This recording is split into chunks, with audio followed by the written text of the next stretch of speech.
ya estamos en el primer módulo, el segundo tema de este primer módulo.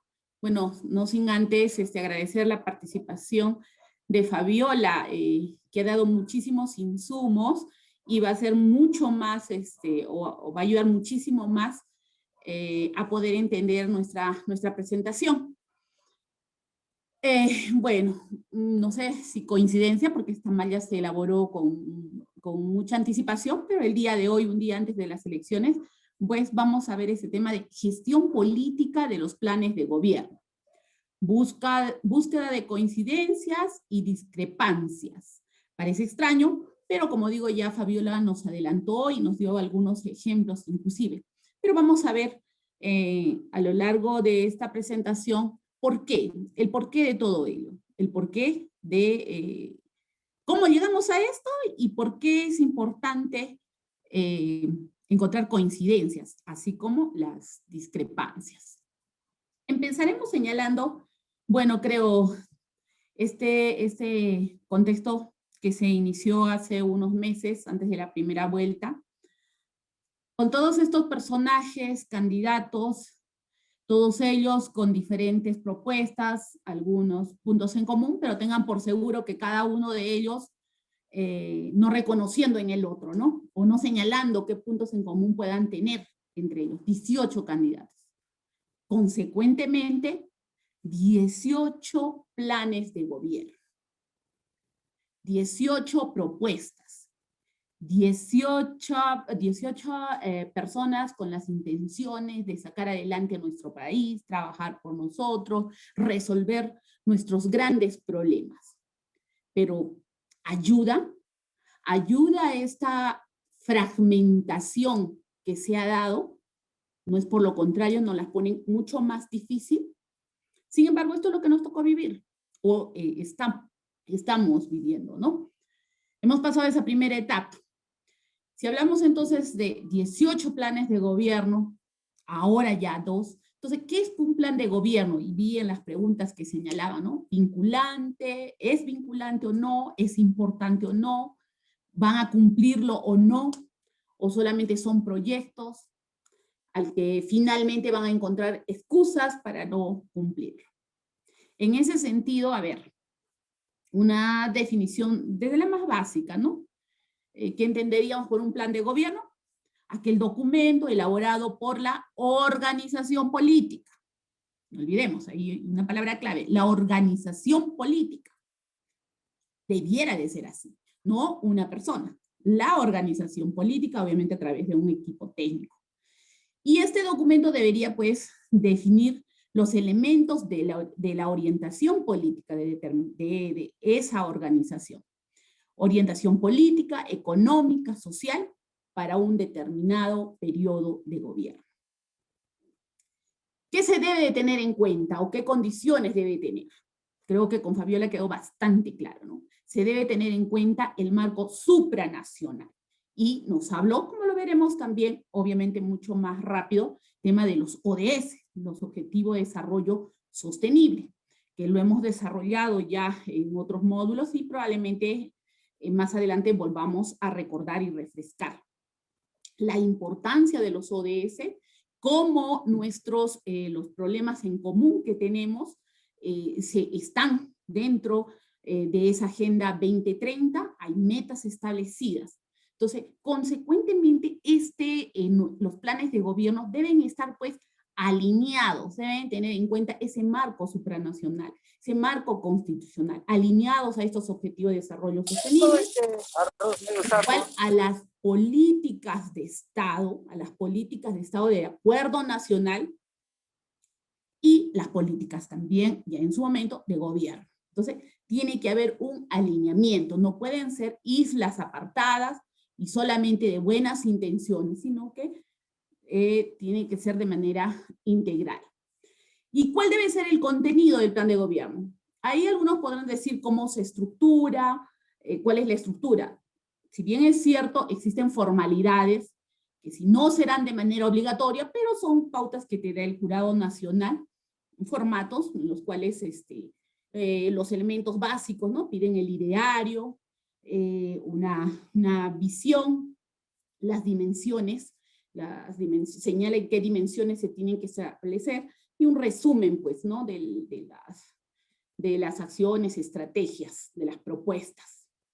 Pero vamos a agregar a esto, si bien es cierto, ese es un formato, una formalidad, ahí hay que tener bien en claro que no es que se deba de cumplir la formalidad, como probablemente muchos lo han hecho, muchos de los que han participado en esta primera etapa lo han hecho por cumplir. Sin embargo, no, esto debe de obedecer a un planeamiento estratégico, a un ciclo, ¿no?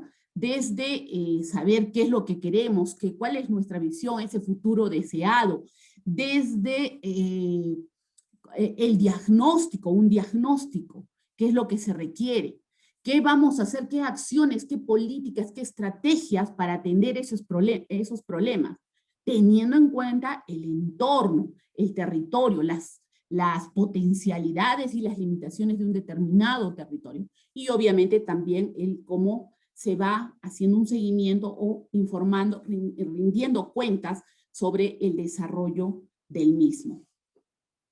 Ahora bien, ¿es importante o no? Y ahí un poco la pregunta que uno de los participantes señaló, ¿no? O sea, si finalmente no lo van a cumplir o van a encontrar excusas en determinado momento, o llegado el momento el que gane las elecciones, entonces dejaría de perder importancia, o sea, no es importante, ya que no es vinculante. Sin embargo, no es así. Creo que antes que nada está el tema de la responsabilidad, de ejercer ciudadanía responsable. Y obviamente ahí en eso radica la importancia de un plan de gobierno, porque va a evitar justamente todo lo que estamos viviendo en este momento, ¿no? Evitar las improvisaciones, o sea, improvisación, y por tanto que haya desaciertos en la gestión de gobierno. Entonces, algo que está planificado, si todos, inclusive creo que, o sea, todas las personas, en algún momento nos elaboramos nuestro proyecto de vida, ¿no? Nuestro plan de vida, porque tenemos que tener una guía orientadora, a dónde vamos, qué queremos, qué es lo que pienso hacer y ser, ¿no? Entonces, no es ajeno, pues, o con mucha mayor razón, un plan de gobierno, pues, de un país. O como digo, no centrándonos solo en el tema del gobierno nacional, en los diferentes niveles de gobierno, en los gobiernos subnacionales. Igualmente, se requiere, pues, tener una hoja de ruta, una guía orientadora, para evitar, pues, gobiernos improvisados y que sea, pues, una mala gestión. Y desde el lado del elector, nos interesa, pues, informarnos. ¿Cuáles son esas propuestas? ¿Cuáles van a ser? ¿Cómo se van a dar esas fases para el desarrollo de esa gestión que pretende determinada organización política?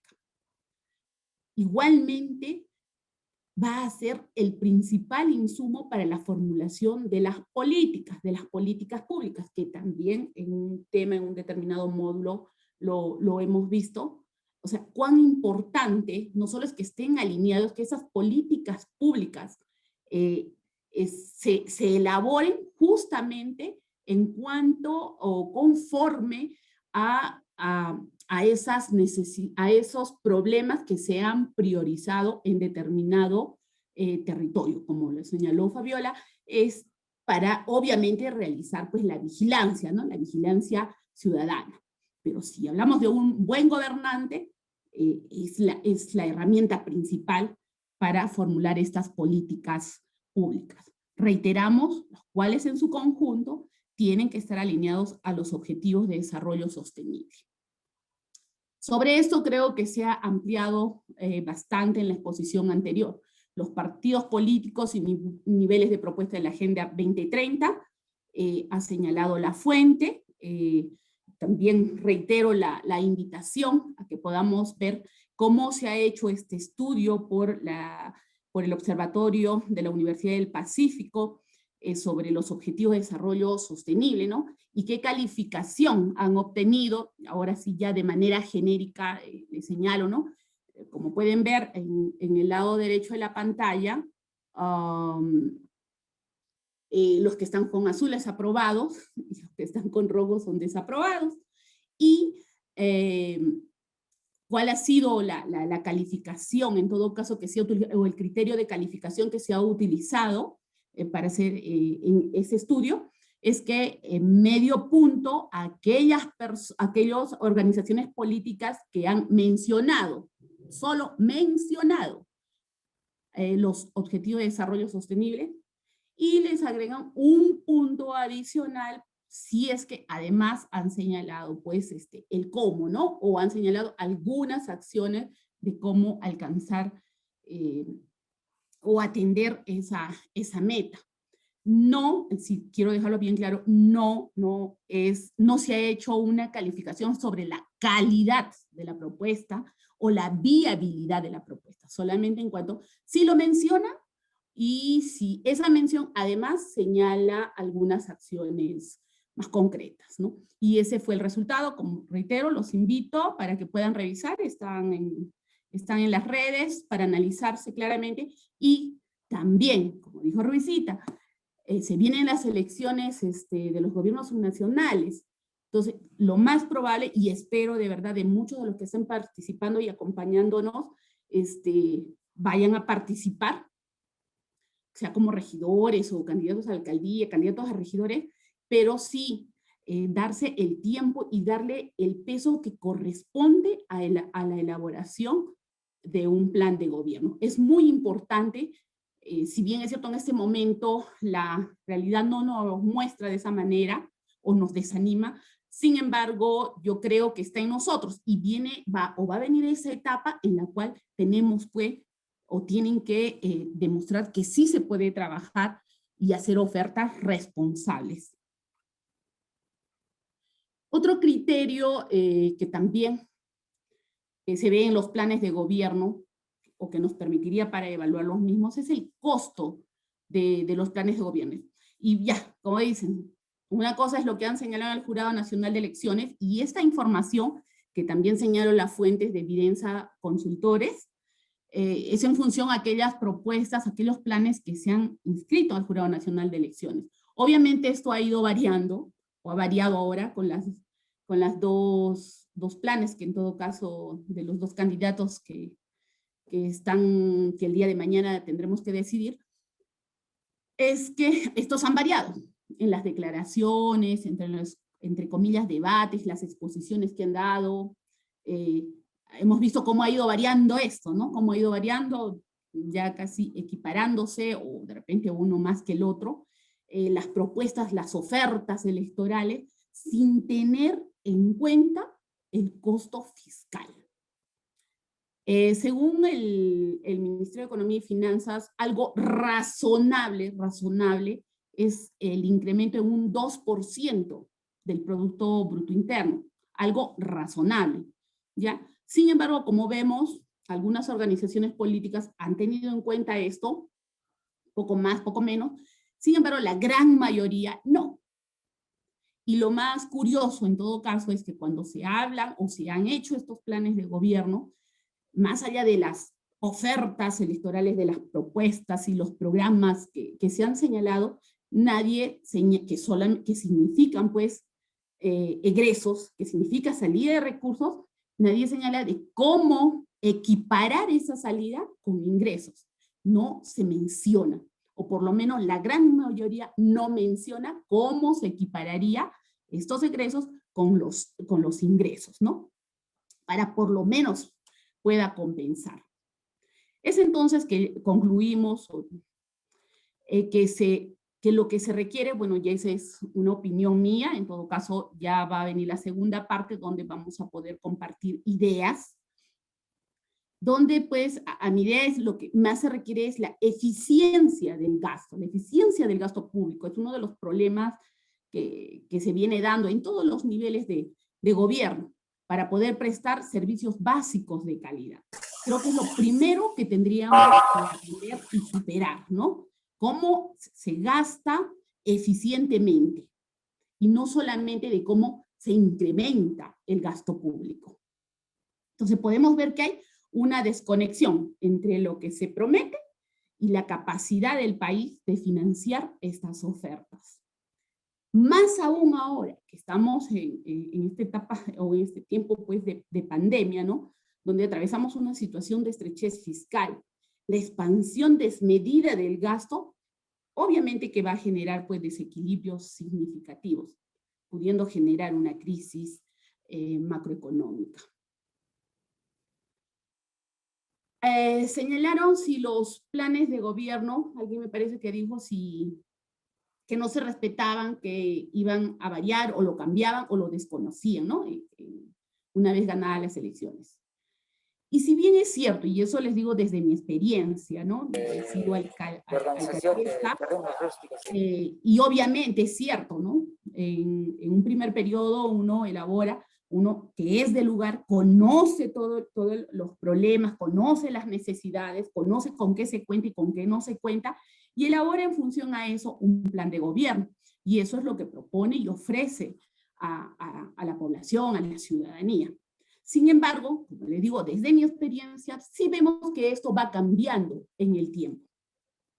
Por ejemplo, hablando a nivel del gobierno nacional, antes de la primera vuelta, los planes eran como muy genéricos, ¿no? Como se ha señalado, ¿no? Quienes señalan los ODS, y aparentemente porque la gran mayoría los mencionan, entonces muy genéricos. Por tanto, podríamos decir, en ese contexto y en esa etapa, que son iguales. Planes antes de la primera vuelta son muy genéricos y podría decirse que son iguales. Antes de la segunda vuelta, los planes pasan a ser más específicos. Y empezamos en este momento a distinguir ya las discrepancias. Oye, es cierto, señalan objetivos, están tocando tales metas. Sin embargo, no están señalando, hablemos de coincidencias para poder hacer alianzas. Entonces, ¿y qué es lo que más encontramos? También hemos visto discrepancias, diferencias, desacuerdos, ¿no? Sino que normalmente estamos mal acostumbrados a que en tener una discrepancia, una diferencia, no pensar igual, no concordar, sea sinónimo pues de enfrentarnos, disputa, confrontación. Cuando los que practicamos, y estoy seguro que todos ustedes practicamos procesos de gestión política, la discrepancia, el no estar de acuerdo, es algo tan importante a partir del cual nos va a permitir gestionar saberes, escuchar a la otra parte, que me escuche, escuchar la argumentación, las razones, los motivos de la otra parte y dar mis razones, mis motivos, y a partir de ello, y tener la capacidad, la capacidad de poder de repente en algún aceptar que no somos pues dueños de la verdad, o que como yo conocía determinado problema o determinada solución, puede ser pues complementada con lo que está ofreciendo, sustentando, argumentando la otra parte. Entonces, la discrepancia es tan importante y tan necesaria, igual como las coincidencias, para que a partir de ello podamos encontrar puntos en común, podamos aprender, desaprender para luego aprender y gestionar saberes. Una característica o algo que nosotros, la Escuela de Gestión Política, pues pregonamos, ¿no? Y pedimos que se practique. Y así, por ejemplo, bueno, ya esto es una opinión mía particularmente, ya veremos en el ejercicio que hagamos más adelante sobre los planes de gobierno, ¿no? Bueno, a mi entender, entre lo más destacado, el tema de una constitución, una organización política que plantea, pues, o que propone nueva constitución, mientras a la otra que propone mantener la misma, o en algún momento escuché por ahí el de reformarla, ¿no? O modificarla. Otro habla de una economía popular de mercado, otro candidato, frente a una economía social de libre mercado. Las diferencias más claras, creo, a mi entender, y en cuanto a las coincidencias, creo que sí, con mayor o menor precisión en ambos casos, pero coinciden en atender primordialmente la pandemia. Y creo que ahí coincidimos absolutamente todos. Y creo que sería un punto importante a partir a partir del cual se pueda empezar a hacer pues alguna alianza y empezamos a atender lazos. ambos, una coincidencia triste creo, fatal, no hablan sobre el enfoque de género, o lo ven desde otra perspectiva y no de cómo nos gustaría, ¿no? Entonces uno habla de no alterar a la familia, no afectar a la familia, y el otro, por lo contrario, o sea, evade el tocar este tema, ¿no? Entonces, podemos decir pues que es más fácil encontrar diferencias que coincidencias. Sin embargo, estas últimas, o sea, las coincidencias, nos van a permitir evitar la polarización. La polarización y que no se retraigan pues estos puntos encontrados. ¿Y por qué es importante encontrar coincidencias? Se ha señalado a lo largo de la presentación. Porque a partir de los puntos en común podríamos hacer alianzas. Porque contribuye a mantener la gobernabilidad.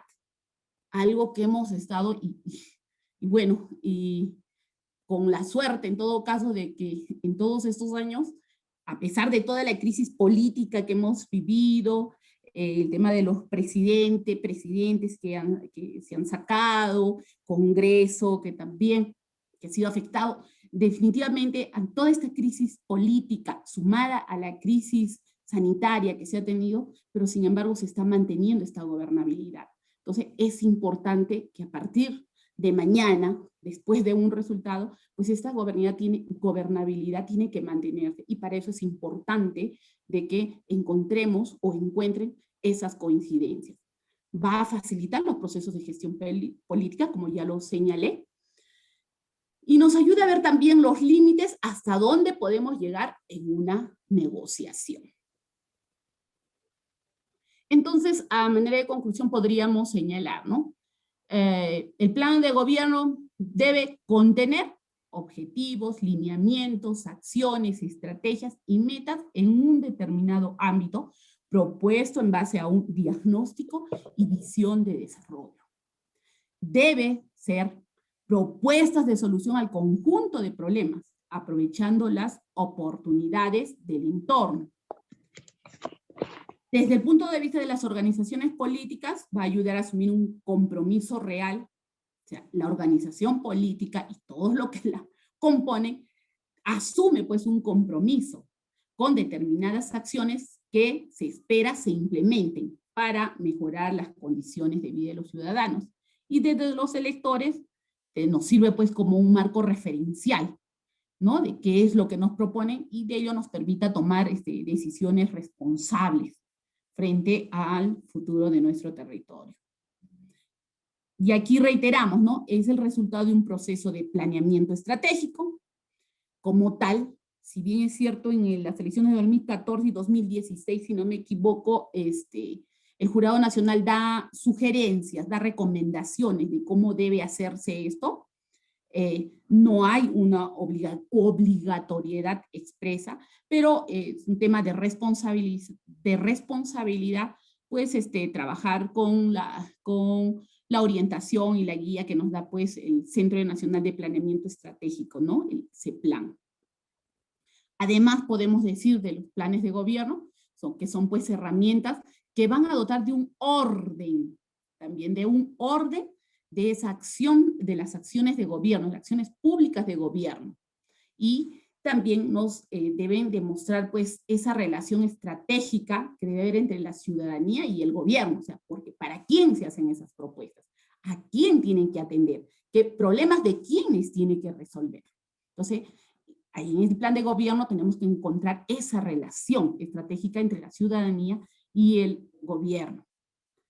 Lo reiteramos, una vez ganadas las elecciones, serán pues un insumo para la formulación de las políticas que guiarán, de las políticas públicas que guiarán el periodo de gobierno. Estos planes se van ajustando al contexto que se encuentra, tanto en el nivel nacional de repente por las fuerzas políticas que se va a tener en los diferentes poderes, pero también al temas presupuestales, como lo hemos señalado, y otros factores que se presenten. Y nuevamente reitero, desde mi práctica en un determinado momento, pues una vez que ingresas a gobernar, definitivamente la realidad que se encuentra no es siempre la que uno pensaba, ¿no? Encuentras endeudamientos, procesos judiciales que tienes que pagar, y la verdad generalmente te dejan más pasivos que activos. Entonces, eso es un motivo en todo caso por el cual tiene que ajustarse los planes de gobierno. Y esto generalmente en los gobiernos subnacionales se ve el primer año, que es bien difícil poder empezar ya a ejecutar tu plan de gobierno, ya que normalmente te dejan ya todo preestablecido, y peor aún si te dejan con deuda, ¿no? Insumo para la formulación de políticas públicas, debe tenerse en cuenta lo que se señaló, las competencias correspondientes a cada nivel de gobierno. Reitero y resalto cómo se articulan con los diferentes niveles de gobierno. Tanto un plan de gobierno nacional, ya lo señaló el expositor anterior, pero también en los planes de los gobiernos locales, cómo nos articulamos. Porque es cierto, o sea, no siempre el presupuesto, los recursos que se manejan, no siempre depende solamente de tus ingresos, porque tienes que ver a dónde, cómo puedes recurrir a otros niveles de gobierno o a otras instancias, recurrir de repente a las alianzas estratégicas, alianzas público-privadas, obras por impuestos, en fin, una serie de repente, otras instituciones que pueden ayudarte. Entonces, hay que tener bien claro las competencias y en función a ello también ajustar los planes de gobierno. Entonces, la manera de concluir o ir centrando la idea. ¿Qué nos motiva? ¿Qué nos va a motivar el día de mañana tan cerquita? A ver, ¿razones o emociones? ¿Sirve de algo ir conociendo los objetivos de desarrollo sostenible, saber que tenemos que estar alineados, que debe haber planes de gobiernos bien elaborados, que debe haber la responsabilidad de las organizaciones políticas de contar con equipos técnicos para que elaboren un plan de gobierno pues coherente, viable? Entonces, ¿cómo llegamos, la ciudadanía? ¿Cómo llegamos? ¿Qué es lo que nos debe motivar? ¿Qué criterios deben de primar? ¿Razones o emociones? A ver, por ejemplo, es común ahora la postura de los anticomunismo, antifujimorismo, y no los valores que le podemos dar a cada candidato, o a los candidatos, si hablamos en otro momento. La postura de los antis. ¿Qué se motiva? ¿Es razón o emoción? ¿Se tiene en cuenta un plan de gobierno? ¿Realmente vemos esto sí, esto no? Aquí sí está considerando, no está considerando, esto puede ser ajustado, puede ser perfeccionado. ¿Los problemas se resuelven repartiendo más? Esa estrategia de ofrecer cada vez más y más y más, ¿en qué contribuye? ¿Qué motiva en el elector? ¿Razón o emoción? ¿Interés?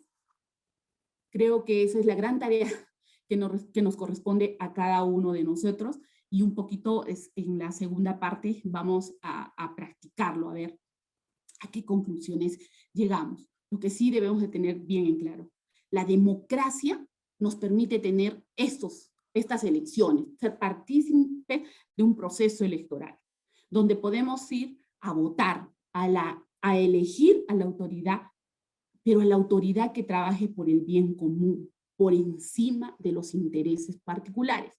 Entonces, ahí radica la importancia, entre otros criterios, de los planes de gobierno, pues deben ser ese instrumento, esa herramienta para el proceso de gobernabilidad. Van a haber desbalances, van a haber ese desequilibrio, pero lo que no se puede perder es la gobernabilidad, y como todos contribuimos a que pues en nuestro país exista gobernabilidad, institucionalidad. Con esto termino. Bueno, muchísimas gracias. Y solo el mensaje y la reflexión, ¿no? Sigamos cuidándonos, el virus sigue aquí. Muchísimas gracias.